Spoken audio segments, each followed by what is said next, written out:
ఈరోజు మనం దాగిన వెన్న, దాని వెనుక ఉన్న ప్రేమశక్తి గురించిన అద్భుతమైన కథను విశ్లేషిద్దాం. ఆలోచించండి, ఒక తల్లి దాచిన రహస్యం అల్లరి పిల్లవాడి కంటపడకుండా ఉంటుందా? ఈ ఆసక్తికరమైన విషయాన్ని చూద్దాం. కథలోకి వెళితే, ఒకరోజు యశోదమ్మ కృష్ణుడి కంటపడకూడదని వెన్నను ఎంతో భద్రంగా దాచిపెట్టింది. ఆమెకు తనపై చాలా నమ్మకం. ఈసారి చిన్న కృష్ణుడు ఈ వెన్నెను అస్సలు కొనుక్కోలేడు అని ఫిక్స్ అయిపోయింది. కాని అక్కడ సీన్ వెంటనే మారిపోయింది. కృష్ణుడు తన స్నేహితులందర్నీ చాలా ఉత్సాహంగా తీసుకొచ్చేశాడు. వాళ్ల ప్లాన్ అదోరుస్. అందరూ కలిసి ఒకదానిపై ఒకటి కుర్చీలు వేసి పైనున్న వెన్నెను అందుకునే ప్రయత్నం మొదలుపెట్టారు. అంతే, సక్సెస్! ఎట్టకేలకు వెన్న దొరికేసింది. పిల్లలందరూ దాన్ని ఎంతో సంతోషంగా పంచుకుని లాగించేశారు. ఇక్కడే అసలు ట్విస్ట్. సరిగ్గా అదే సమయానికి యశోదమ్మ వచ్చి అక్కడ జరుగుతున్న దృశ్యాన్ని చూసి షాకైంది.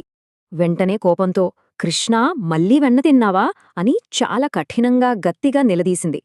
అడ్డంగా దొరికిపోయినా అస్సలు భయం లేదు. పైగా ఎంతో అమాయకంగా ఒక అందమైన చిరునవ్వు మాత్రమే చిందించాడు. అప్పుడు కృష్ణుడు అన్న మాట చాలా గొప్పది. అమ్మా, నువ్వు వెన్న దాచగలవు కాని నీ ప్రేమను దాచలేవు కదా. ఆ మాటలకు ఆమె హృదయం కరిగిపోయింది. కోపమంతా మాయమై ముఖంలో ఆనందం, నవ్వు వెళ్లి విరిశాయి. ఇది ముమ్మాటికి నిజం. స్వచ్ఛమైన ప్రేమతో చేసే పనులు అందరికీ ఎంతో గొప్ప ఆనందాన్ని పంచుతాయి కదా. మనం కూడా ఆలోచిద్దాం. మన దైనందిన జీవితంలో చిన్న పనుల్లో ఇలాంటి అనూహ్యమైన ప్రేమ ఎలా కనిపిస్తుందో గమనిద్దాం.